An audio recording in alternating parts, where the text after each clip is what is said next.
मुंबई के मलाड इलाके में एक खाड़ी है समंदर की, जिसे मालवानी क्रीक के नाम से जानते हैं। इस मालवानी क्रीक में एक कंकाल मिलने की खबर लोकल पुलिस को मिलती है और पुलिस वहां फौरन पहुंचती है। ये बात है काफ़ी पुरानी, साल 2012 की, और महीना है अप्रैल का। तो जब मालवानी की पुलिस वहां मौके पर पहुंचती है तो पुलिस को खाड़ी के पास एक कंकाल नज़र आता है, झुरमुटों के अंदर, झाड़ियों के अंदर। और इस कंकाल को देखकर ये लगता है कि इस नौजवान की या इस शख्स की हत्या जो है वो काफ़ी रोज़ पहले की जा चुकी है। पुलिस उस मोर्टल रिमेन को, कंकाल को बरामद करती है और उसे पोस्टमार्टम के लिए भिजवा देती है।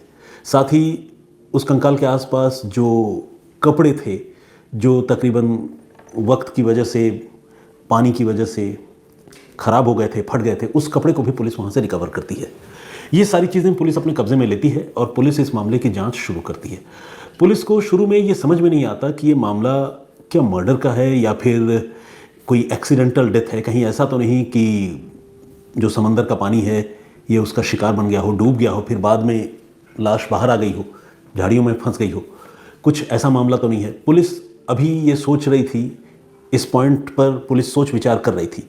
तब तक इस मामले में पोस्टमार्टम रिपोर्ट आती है और पोस्टमार्टम रिपोर्ट जब आती है तो ये पता चलता है कि ये मामला जो है वो एक्सीडेंट का नहीं बल्कि मर्डर का ही है।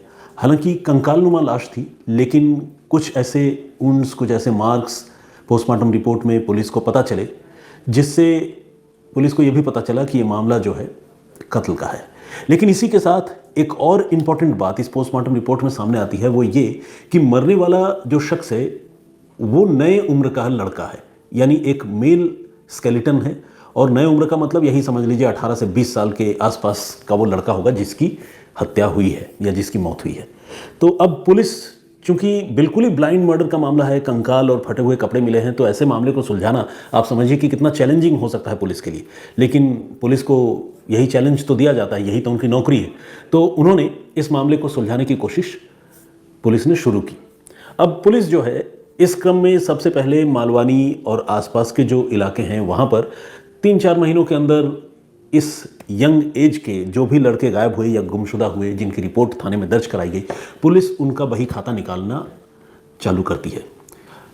लेकिन तमाम थानों में इस तरह की पड़ताल करने और दरियाफ्त करने के बावजूद पुलिस को इस एज ग्रुप का कोई लड़का हाल के कुछ महीनों में गायब होने की खबर पुलिस को नहीं मिलती है। कम से कम कोई ऐसा केस तो नहीं मिलता है जिससे ये मामला जो है रिजेंबल करता हो, मिलता हो। कुछ मामलों में लड़के गायब हुए थे, वो घर वापस आ गए।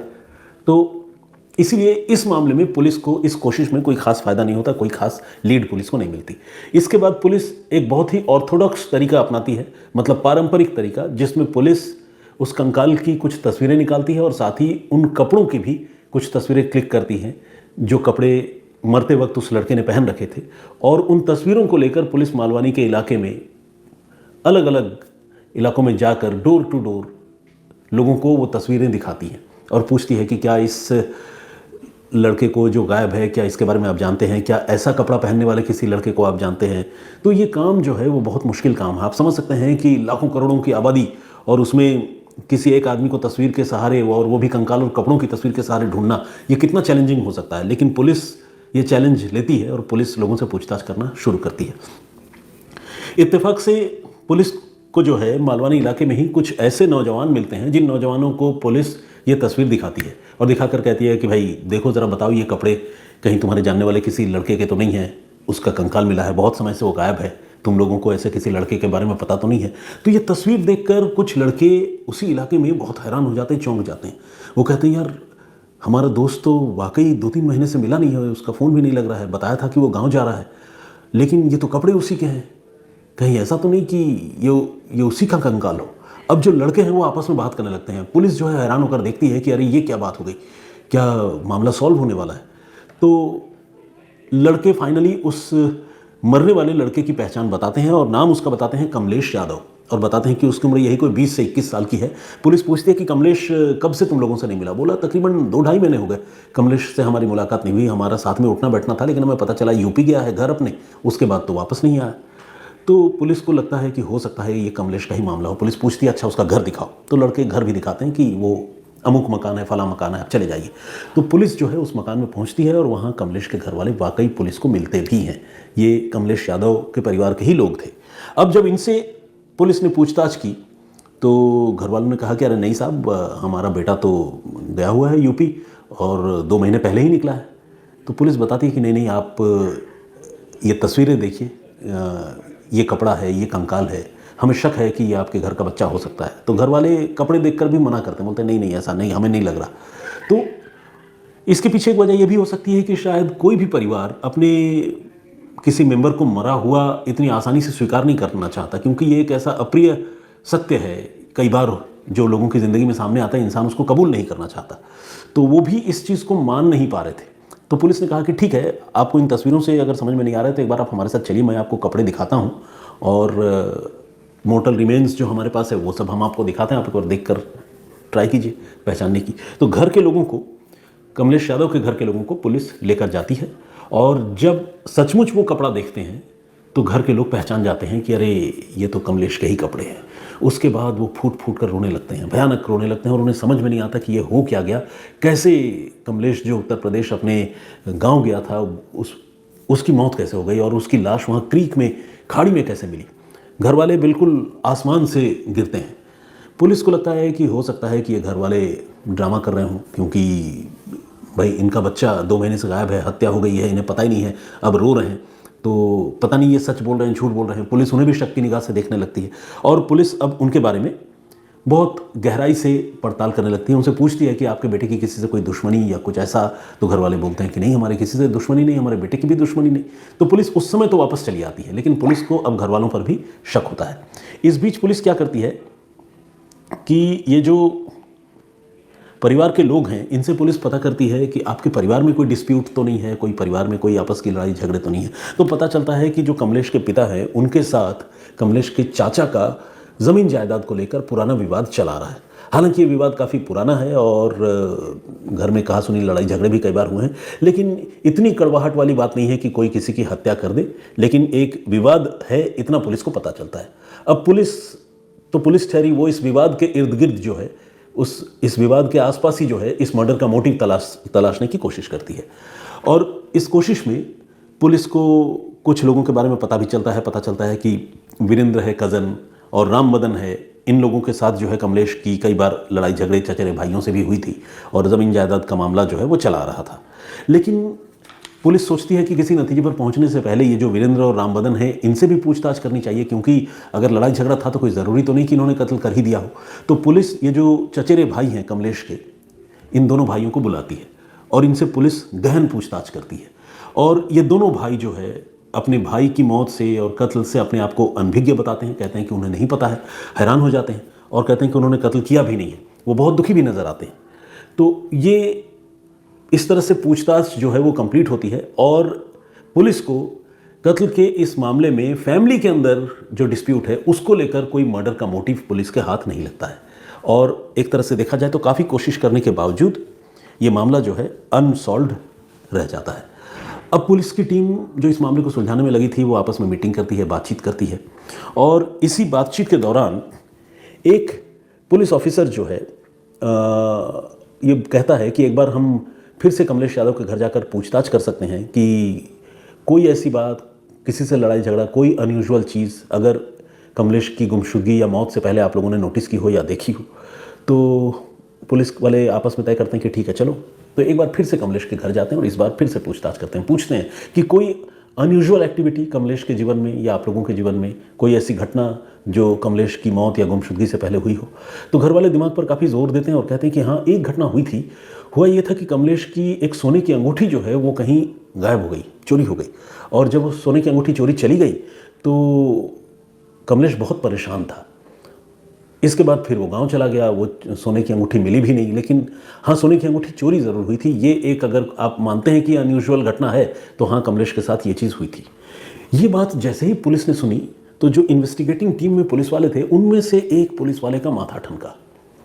ये एक बड़ी अजीब सी बात थी। अब आप पूछेंगे इसमें अजीब क्या है? अजीब बात ये थी कि पुलिस ने कमलेश के जो कज़न वीरेंद्र और राम मदन से जब पूछताछ की थी तो जो वीरेंद्र है वो लगातार पूछताछ के दौरान अपने हाथ में एक अंगूठी को ढीली करने की कोशिश कर रहा था, जैसे इस वक्त मान लीजिए मैं कर रहा हूं। अब ये अंगूठी जो है, अगर मैं बार बार इसे घुमाता रहूं, इसे आगे पीछे करता रहूं, तो किसी को भी, देखने वाले को देखकर ये लगेगा कि शायद अंगूठी हाथ में टाइट है, और इसी टाइट अंगूठी की वजह से ये शख्स जो है वो कंफर्टेबल नहीं है, इसलिए अंगूठी को बार बार आगे पीछे कर रहा है, घुमा रहा है। तो इस तरह की आशंका या शक जो है वो पुलिस के मन में उस समय हुई थी, जब पुलिस पहले वीरेंद्र और रामबदन से पूछताछ कर रही थी। लेकिन तभी पुलिस का दिमाग जो है इस तरफ क्लिक नहीं किया था। लेकिन जब कमलेश के घर वालों ने ये बताया कि हमारे बेटे की अंगूठी गायब हो गई थी, तो फिर पुलिस के एक ऑफिसर ने उस अंगूठी के गायब होने और वीरेंद्र के हाथ में अंगूठी को वीरेंद्र के बार बार घुमाने और उसको ढीला करने की जो कोशिश कर रहा था पूछताछ के दौरान, उस चीज़ को पुलिस वाले रिलेट करने में कामयाब हो गए। पुलिस को लगा कि हो सकता है कि वो अंगूठी जो है वो कमलेश की ही हो और वीरेंद्र के हाथों में है, और वो इसलिए वीरेंद्र के हाथों में टाइट हो रही है। अब ये जो वीरेंद्र और रामबदन का परिवार है, ऐसे तो साथ साथ ही रहते थे, लेकिन जॉइंट फैमिली थी पहले, लेकिन वीरेंद्र की शादी हो चुकी थी, तो वो पास में एक कमरा लेकर अलग रहता था। तो इसलिए हो सकता है कि जो कमलेश के घर वाले हैं, उनकी नज़र वीरेंद्र के हाथों में जो अंगूठी थी उस पर न गई हो, ऐसा पुलिस को लगने लगा। अब पुलिस वीरेंद्र के बारे में जानकारी जुटाने की शुरुआत करती है और ये भी पता करती है, जानती है कि भाई ये वीरेंद्र करता क्या है, कहाँ उठना बैठना है, क्या कुछ है। तो जब पुलिस इस एक्सरसाइज में लगती है तो पुलिस को ये पता चलता है कि वीरेंद्र जो है, उसकी उम्र कमलेश से कुछ साल ज़्यादा है, वो कज़न है उसका, और तकरीबन साल भर पहले वीरेंद्र की शादी हुई है। और शादी के बाद वो अपनी बीवी को अपने गांव से मुंबई लेकर आया था, और मुंबई में ही अपने चाचा और बाकी लोगों का जो परिवार है उसके बगल में एक और कमरा लेकर पति पत्नी रहा करते थे। यहाँ तक तो कहानी बिल्कुल नॉर्मल है।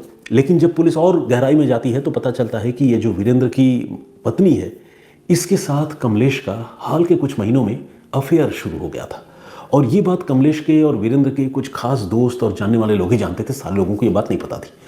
अब पुलिस को जब ये बात पता चलती है तो पुलिस ये भी पता करने की कोशिश करती है कि कहीं कमलेश की गुमशुदगी और कत्ल में इस अफेयर का तो कोई रोल नहीं है। तो पुलिस जो है इस बार वीरेंद्र को फिर से हिरासत में लेती है और उससे सख्ती से पूछताछ करती है। और जब सख्ती से इस बार पूछताछ होती है तो एग्जैक्टली वही कहानी निकल कर सामने आती है जो कहानी पुलिस अपने मन में सोच रही थी। वाकई कमलेश का कत्ल किसी और ने नहीं बल्कि उसके कज़न वीरेंद्र ने ही अपने दूसरे कज़न रामबदन की मदद से की थी।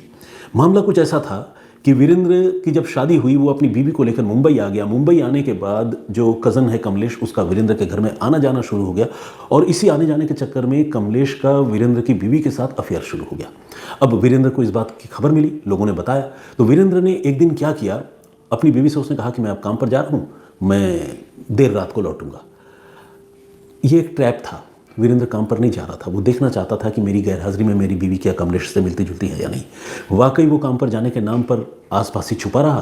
थोड़ी देर में कमलेश जो है वो वीरेंद्र के घर आ गया, और अपनी भाभी के साथ कमलेश जो है वो कॉम्प्रोमाइजिंग पोजीशन में, आपत्तिजनक स्थिति में एक कमरे में बंद था।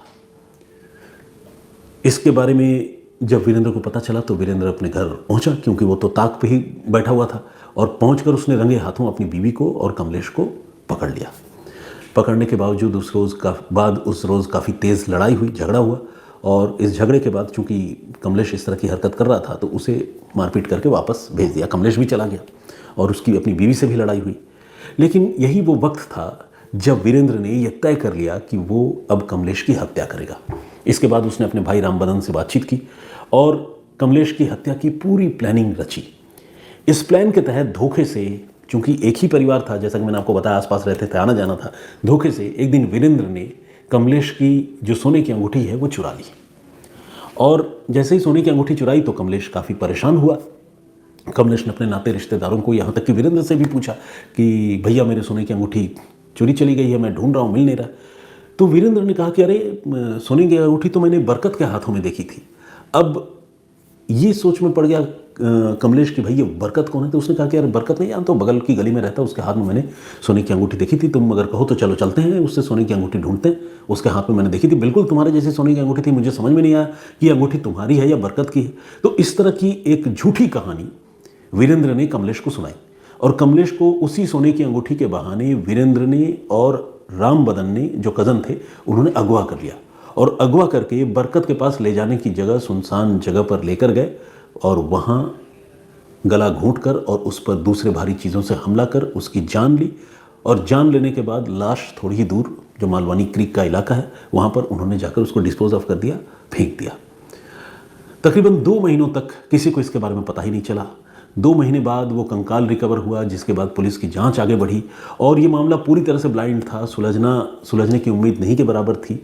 लेकिन thanks to that police officer जिसकी निगाह वाकई इतनी पैनी थी कि उसने वीरेंद्र को जब अपने हाथों में एक अंगूठी को बार बार घुमाते हुए देखा, पहली बार जब वीरेंद्र से पूछताछ हो रही थी उस समय, तो वो बात उस पुलिस ऑफिसर के दिमाग में रह गई थी। और जब कमलेश के घर वालों ने ये बताया कि उनके बेटे की अंगूठी कुछ रोज़ पहले चोरी चली गई थी, तो उस पुलिस ऑफिसर ने कमलेश की अंगूठी के चोरी चले जाने की घटना को वीरेंद्र के हाथों में अंगूठी के टाइट होने की घटना से जोड़ा और जोड़ने के बाद जब जांच आगे बढ़ाई तो कत्ल की असली कहानी सामने आई। तो ये थी पूरी मर्डर मिस्ट्री, जिसके लिए मुंबई पुलिस की जितनी तारीफ की जाए वो कम है, खासकर मलाड में जो मालवानी इलाके की पुलिस है। हालांकि ये घटना काफ़ी पुरानी है, लेकिन ये सब क्लासिक एग्जाम्पल हैं इन्वेस्टिगेशन के, जिसके बारे में पुलिस एकेडमी में ट्रेनिंग के दौरान भी लोगों को बताया और पढ़ाया जाता है। तो ये कहानी आपको कैसी लगी हमें कमेंट करके ज़रूर बताइएगा।